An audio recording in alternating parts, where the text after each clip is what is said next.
Bismillahirrahmanirrahim. Assalamualaikum warahmatullahi wabarakatuh. Alhamdulillah, salatu wassalamu ala rasulillah, la nabiyya wa la rasula ba'dah. Allahumma salli wa sallim wa barik ala Muhammadin wa ala alihi wa ashabihi wa mawala ba'du. Halaman 73, Abu Talib yajma'u baina Bani Hashim wa Bani Abdul Muthalib. Abu Talib mengumpulkan Bani Hashim dan Bani Abdul Muthalib. Jadi Bani Hashim itu lebih luas daripada Bani Abdul Muthalib. Muhammad bin Abdullah bin Abdul Muthalib bin Hashim bin Abdi Manaf. Yang dikumpulkan ini Bani Hashim dan Bani Abdul Muthalib.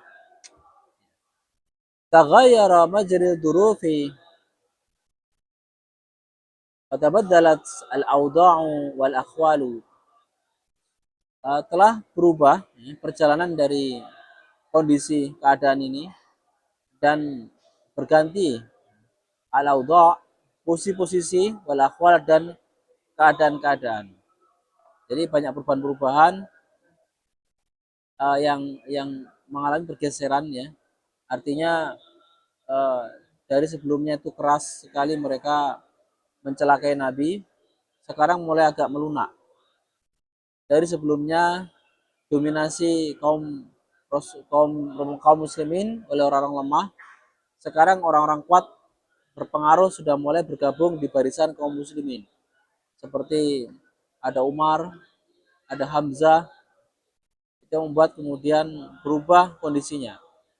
Lakin Abu Talib lam yazal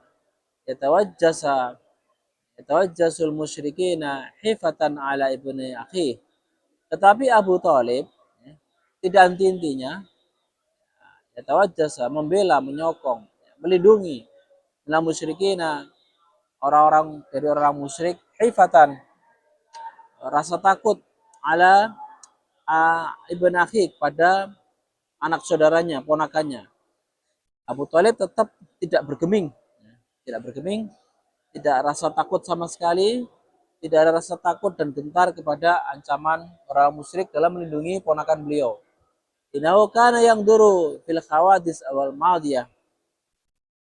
Sesungguhnya beliau mulai memperhatikan peristiwa-peristiwa yang sebelum-sebelumnya. Innal musyrikina haddaduhu bil munazalah. Orang musyrik terus-menerus mengancam, mengintimidasi beliau bil munazalah. Dengan munazalah itu sudah sangat keterlaluan ya. Sudah sangat keterlaluan. Tumahawalul musawamata ibn akhi bi Imarah ibn Walid liyaqtuluh. Kemudian orang musyrik Quraisy juga mulai musawamah, ingin menukar ibn akhihi, anak saudaranya itu Rasulullah, bi Ammar ibn Walid, dengan Ammarah bin Al-Walid, seorang pemuda yang tampan begitu. Menurut mereka tampan, maunya ditukarkan dengan Rasulullah, liyaqtuluh, agar Rasulullah bisa dibunuh. Rasulullah ditukar oleh mereka membunuh Nabi, sementara mereka siap kehilangan anak yang gantengnya itu. Namun Abu Talib menolak, dan itu pendapat yang absurd ya, ide yang konyol ya. Jadi mereka menyerahkan anaknya untuk dikasih makan oleh Abu Talib, sementara Abu Talib menyerahkan ponakannya untuk orang-orang Quraisy bunuh. Tidak fair. Wa inna Aba Jahal dhaba ila ibn akhihi fi khajrin yardukhahu. Dan Abu Jahal pernah pergi menemui ponakannya yaitu Rasulullah di khajrin, membawa batu, yardukhahu, untuk meremukkan beliau. Wa inna Uqbah ibn Abi Mu'aid hanaqa ibn akhihi biridaihi wa kada yaqtuluhu. Sementara Uqbah bin Abi Mu'aid telah menjerat leher Nabi SAW, anak saudara beliau, biridaihi, dengan kainnya, wa kada yaqtuluhu, dan hampir-hampir membunuh beliau. Jadi dijerat pakai kain baju. Wa inna bin al-Khattab kana qad kharaja bisayfi liyaqdiya ala ibnahi.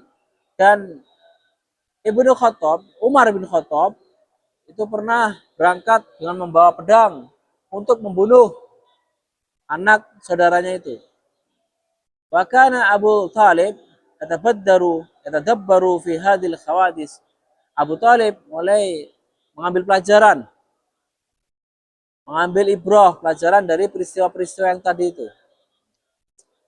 Summa minha raihata syarri yarjifu lahu fuada. Beliau mencium bau kejahatan, yarjifu lahu fuadak, yang cukup mengguncangkan hatinya, mengkhawatirkan hatinya, perasaannya. Wa ta'akkada 'indahu ala musyrikina azamu ala ifari dimmatihi.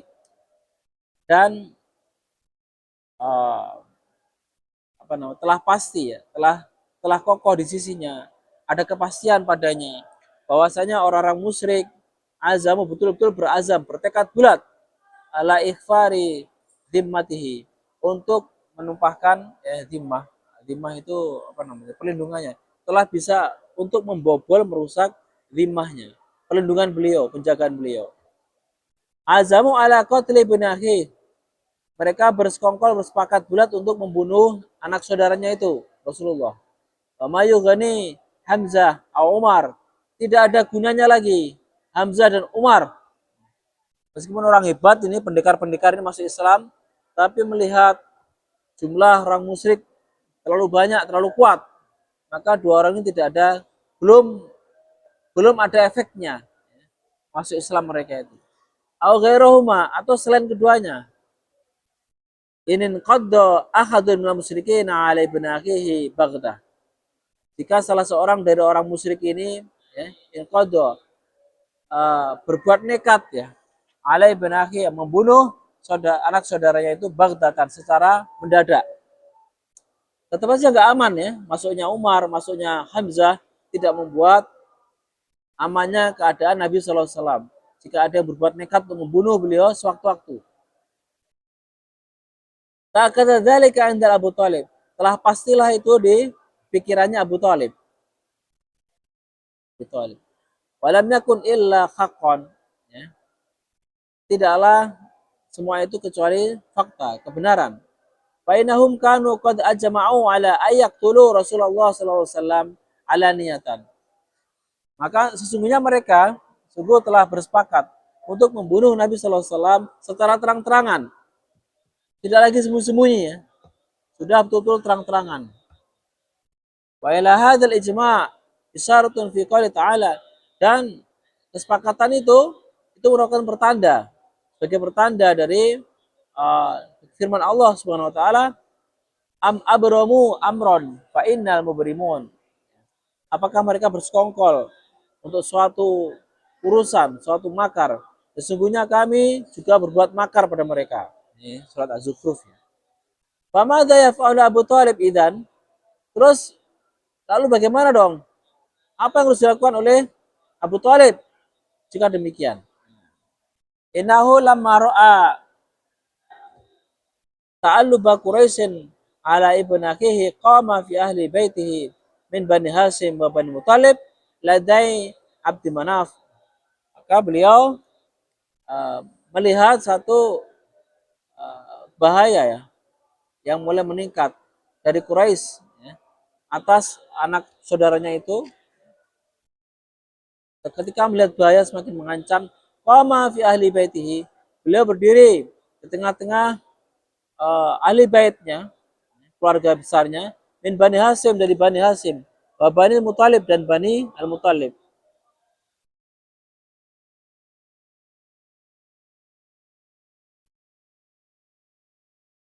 Kita tahu ya, jadi Muthalib ini siapa sih? Muthalib ini masih siapa itu? Nah, jadi pamannya daripada Abdul Muthalib. Ingat ya. Abdul Muthalib punya bapak namanya Hashim. Hashim punya saudara namanya Muthalib. Setelah namanya Abdul Muthalib dipanggil Abdul Muthalib, hambanya Muthalib, Masih ingat kisahnya ya? Gara-gara ketika uh, Hasyim itu dulu punya anak ya, punya anak dari istri kesekian, tertinggal di Madinah. Kemudian Hasyim meninggal dunia. Hasyim punya adik namanya Muthalib. Muthalib kemudian baru menyadari bahwa dia punya ponakan di Madinah, anaknya Hasyim, mendiang Hasyim, maka kemudian dibawalah anak ini ke Mekah begitu. Ya, namanya Syaibah. Nama sungguhnya adalah Syaibah yang artinya uban. Karena anak ini sejak bayi sudah punya uban, gitu ya. Dibawalah anak ini ke Mekah. Orang-orang menyangka bahwa anak ini, Syaibah ini, itu adalah budak yang baru dibeli oleh Muthalib, gitu. Muthalib. Maka orang-orang manggilnya dengan Abdul Muthalib, budaknya Muthalib. Budaknya Muthalib. Abdul Muthalib artinya budaknya Muthalib. Padahal dia itu bukan budaknya Muthalib, tapi dia adalah anaknya Hasyim. Namanya Syaibah. Ya, gitu ya. Nah, sehingga hubungan antara Syaibah alias Abdul Muthalib dengan Muthalib itu adalah paman. Paman. Oke. Hasyim dan Muthalib ini kakak beradik. Nah, anak daripada Abdul Manaf. Nah, Abu Thalib ini mengumpulkan dua keluarga besar itu, yaitu keluarga Bani Hasyim dan Bani Muthalib. Kira-kira begitu ya.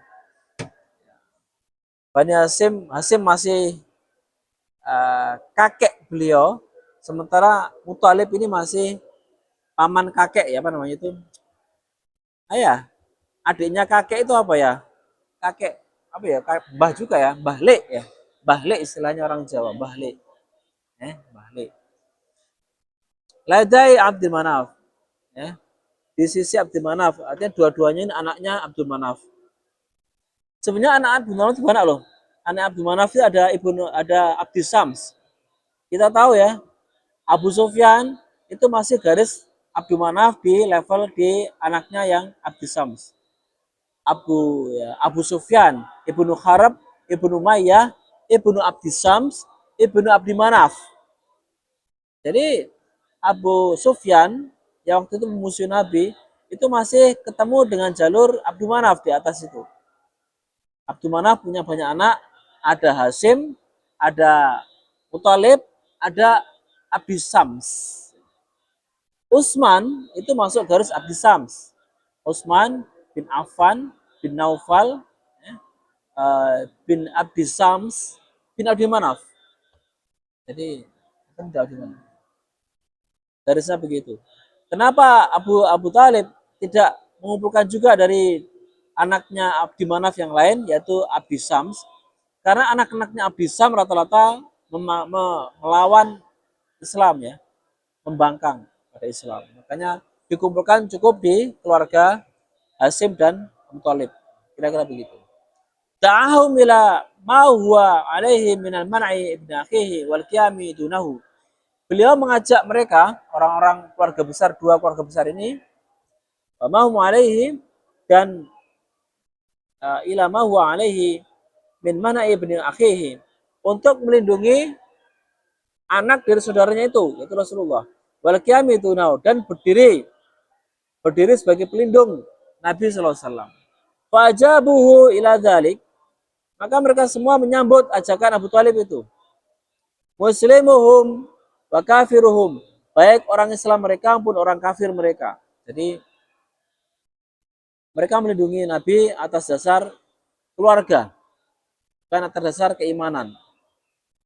Hamiyatan lil jiwari al-arabi, sebagai bentuk hamiyah, perlindungan lil jiwari, kepada para keluarga dekat, para tetangga al-arabi dalam Arab. Ya. Jadi ini merupakan bentuk hamiyatan jahiliyah, tradisi dulu ketika sudah salah satu anggota keluarga terancam nyawanya, keselamatannya, maka anggota keluarga yang lain yang masih dekat famili itu wajib melindungi. Ini yang tidak terjadi di bangsa-bangsa lain ya. Kadang kita mungkin heran ya, kok segitu-gitunya ya, kalau udah bersekutu itu kuat sekali. Ya kita tahu bahwa orang Quraisy itu nggak punya raja. Sistem pemerintahannya bukan republik atau kerajaan, nggak ada. Nggak ada pemerintahan di sana. nggak ada raja, nggak ada sultan, nggak ada. Sehingga cara mereka mengamankan diri dari musuh, adalah dengan bersekutu. Bersekutu dengan kabilah-kabilah yang bisa diajak bersekutu. Dan kalau udah bersekutu begini kuat sekali. Satu saja dari anggota keluarga sekutunya yang diganggu, maka keluarga yang membela ini harus maju, sampai menyerahkan nyawa, ya, mati-matian. Karena apa? Karena saya pun kalau terancam nyawanya, maka sekutu saya pun juga akan mati-matian membela saya. Begitu. Segitu-gitunya ya. Dan jangan heran kalau nanti ya di fase Madinah, ketika Rasulullah mengusir orang Bani Nadir, orang Bani Qainuqa, itu ada sekelompok dari orang-orang Madinah membela mati-matian. Terutama Abdullah bin Ubay bin Salul, ya, gembong munafik. Melangi Nabi, wahai Muhammad, apa gara-gara masalah sepele kamu usir orang-orang ini?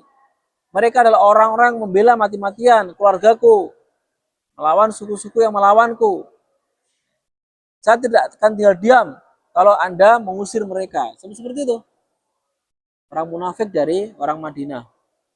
Karena kekuatan sekutu, ya, kekuatan dalam persatuan dalam persekutuan, ya. Nah, Abu Thalib mengambil peluang ini, kebiasaan begini untuk melindungi Nabi SAW. Mengajak Bani Hashim dan Bani Thalib, dua marga besar ini untuk bersatu. Illa makana min akhi Abi Lahab. Kecuali ada satu orang dari saudaranya, yaitu Abu Lahab. Fainahu farikuhum. Orang ini sudah mufarokoh, berpisah diri, memutus hubungan kerabat. Abu Lahab ini meskipun darahnya masih darah anak Abdul Muthalib, masih cucunya Hashim, masih cicitnya Abdul Manaf, dia tidak mau masuk dalam sekutu ini. Ini nih. Nah, satu orang ini aja yang berlepas diri, yang tidak merasa memutus darah lah, ya, dengan mereka. Karena ma'a Quraisy, Abu Lahab ini bergabung dengan anggota Quraisy yang lain, yang non Hashim dan Abdul Muthalib, non Muthalib, ya, beda orang. Abu Lahab itu masih saudara kandung dari Abu Thalib, saudara kandung dari Abdullah, ayahnya Nabi, saudara kandung dari Hamzah, saudara kandung dari Abbas, saudara kandung. Abu Lahab bin Abdul Muthalib, jadi dekat sekali.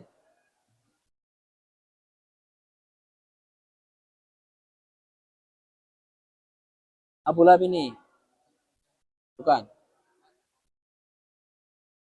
Abu Jahal itu nanti dimasukkan dalam pembahasan Al-Quran itu di surat ini.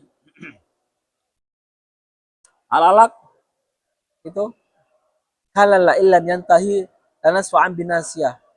Kalau dia nggak berhenti, si Abu Lahab ini, Abu Jahal ini, lanasfa'an binasiyah, aku akan pegang itu ubun-ubunnya. Nasihatin kadhibatin khotyah, ubun-ubun yang dusta dan membohong, yang berbuat salah. Fayada'una dia, sanatu zabaniyah. Jadi silakan dia mengajak geng-gengnya, pasukannya. Aku akan juga panggil pasukanku malaikat Zabaniyah. Jadi jika nggak berhenti si Abu Jahal ini, aku akan taruh ubun-ubunnya. Termasuk dalam surat itu juga dikatakan mana itu orang yang mencegah ketika Nabi sholat.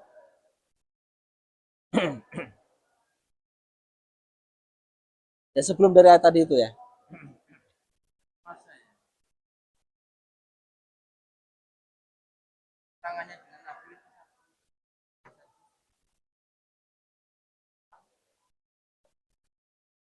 Ya, satu zaman. Ketika Nabi masih di Mekah saat itu. Sebenarnya banyak yang melawan Nabi itu. Jadi ada Uqbah bin Abi Mu'aid, ada kemudian Al-As bin Wa'il, ada Walid Al-Mughirah bin Mughirah, ada juga Abu Jahal, Abu Lahab, maksud juga Suhail bin Amr, banyak sudah, belasan tokoh-tokoh besar, Umayyah bin Khalaf. termasuk juga Al-Bukhari, banyak ya. Surat apa tadi itu? Surat Al-Alaq.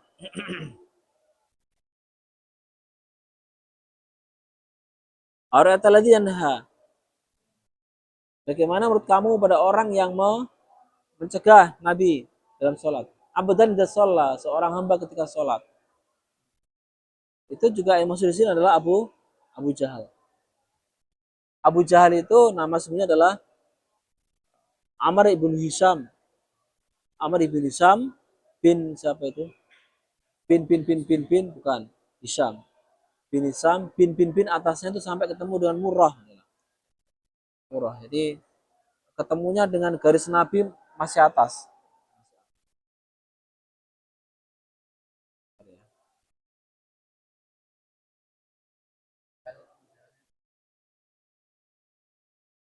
Ya,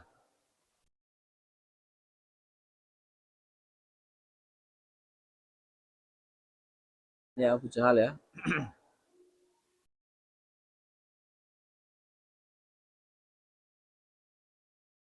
Ya,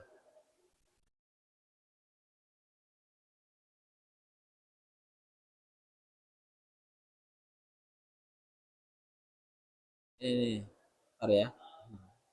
Nama asli adalah Amr bin Hisham bin Mughirah bin Abdullah bin Amr bin Mahzum. Dia dari Bani Mahzum. Bin Yaqdah bin Murrah. Nah, bin Ka'ab bin Lu'ay. Murrah ini sudah garis Nabi SAW. Nabi Muhammad SAW bin Abdullah bin Hashim bin Rasulullah bin Abdullah bin Abdul Muthalib bin Hashim bin Abdi Manaf ya, bin bin bin Kusai bin Kilab bin Murrah. Nah, Murrah bin Ka'ab. Nah, ini Murrah bin Ka'ab ini ketemunya dengan Abu Jahal. Seperti itu. Jadi masih jauh. Garisnya jauh ketemu. Sebenarnya Mekah itu bukan kota besar, kota kecil. Penduduknya nggak banyak. Nggak sampai 5.000 orang. Nggak banyak. Ya, betul sekali. Sehingga family-family masih nyambung semua itu. Anaknya Nabi yaitu Ruqayyah dan Ummu Kulsum dinikahi oleh dua anaknya Abu Lahab. Abu Lahab punya anak namanya Uqbah bin Abi Lahab dan Utsbah bin Abi Lahab. Jadi yang menikahi putri Nabi itu masih anaknya paman, anaknya paman Nabi, sepupu. Nah, gara-gara Nabi menjadi Rasul, akhirnya Abu Lahab gak suka, akhirnya menyuruh dua anaknya untuk menceraikan masing-masing istrinya. Bayangkan. Jadi anak Nabi dua-duanya menjanda ya, gara-gara dari kebencian dari Abu Lahab terhadap menantu-menantunya. Seperti itu.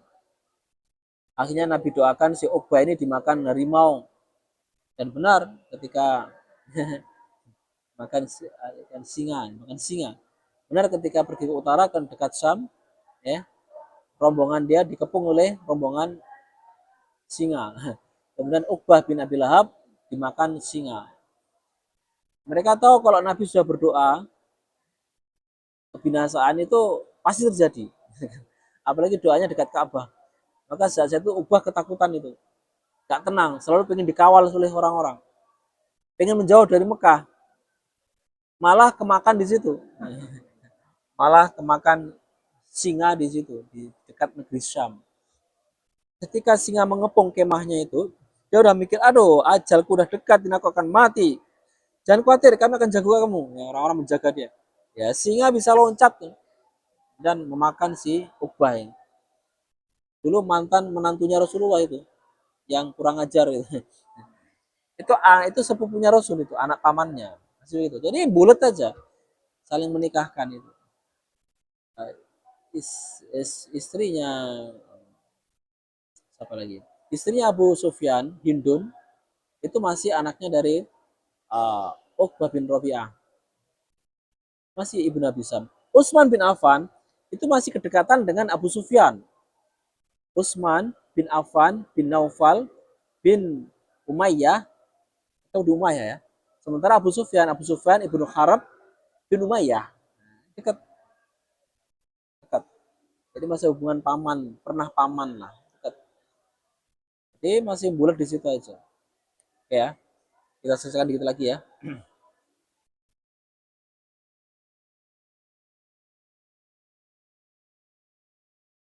Muqata'atul ama yaitu apa namanya itu boykot secara umum. Waqat arbaun hadis dohmatan bin nisbatin ilal musyrikin. Telah terjadi ada 4 peristiwa besar ya, dinisbahkan kepada orang Quraisy. Hilalu arba'ati asabi. Sekitar hanya ya 4 4 pekan saja. 4 pekan sudah terjadi peristiwa yang besar-besar. Aufi aqalla mudah atau bahkan lebih atau kurang dari situ. Minha diantaranya aslama Hamzah. Hamzah masuk Islam. Semua aslama Umar. Kemudian enggak lama kemudian Umar masuk Islam. Tuma rafada Muhammadun musamatahum. Kemudian Rasulullah menolak toleransi dari mereka. Ya, menolak keras-keras toleransi dari mereka. Ditawari anak, tukar orang enggak mau. Rasulullah diajak share Tuhan, nyembah gantian Tuhannya, Rasulullah enggak mau. Tuma tawasaqa Banu Muthalib. Kemudian terjadi kesepakatan Banu Muthalib untuk berkumpul, ya, berkumpul. Wa Banu Hasim dan Bani Hasim. Kulluhum muslimuhum wa kafiruhum. Baik Islamnya mereka, muslim mereka maupun orang kafir mereka semua bersatu. Ala hiyatatir Muhammadin sallallahu alaihi wasallam wa man'ihi, untuk menjaga Nabi sallallahu alaihi wasallam dan melindunginya. Harul musyrikun, orang musyrik mulai bingung, bingung. Wa haqqat lahumul hairah, dan betul-betul kebingungan yang luar biasa. Bingung ini.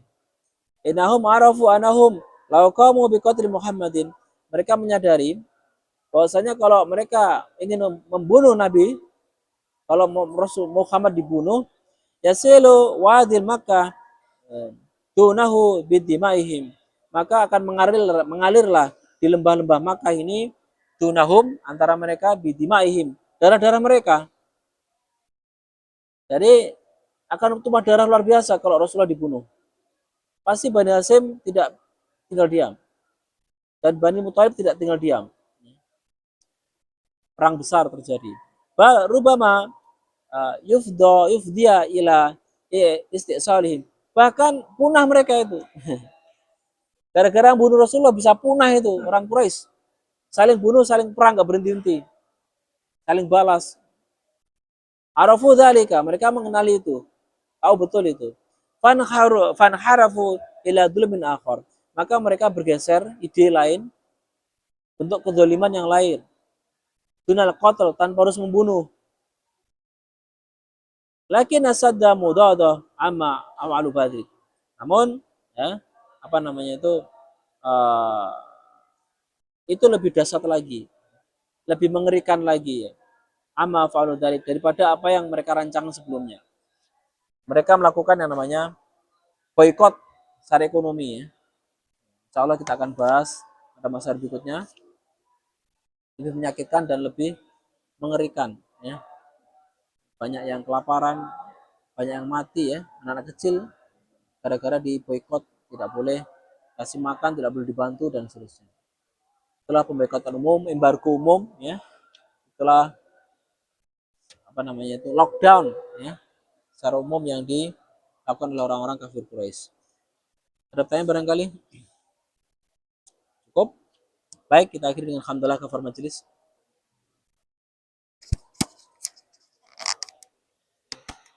Assalamualaikum warahmatullahi wabarakatuh.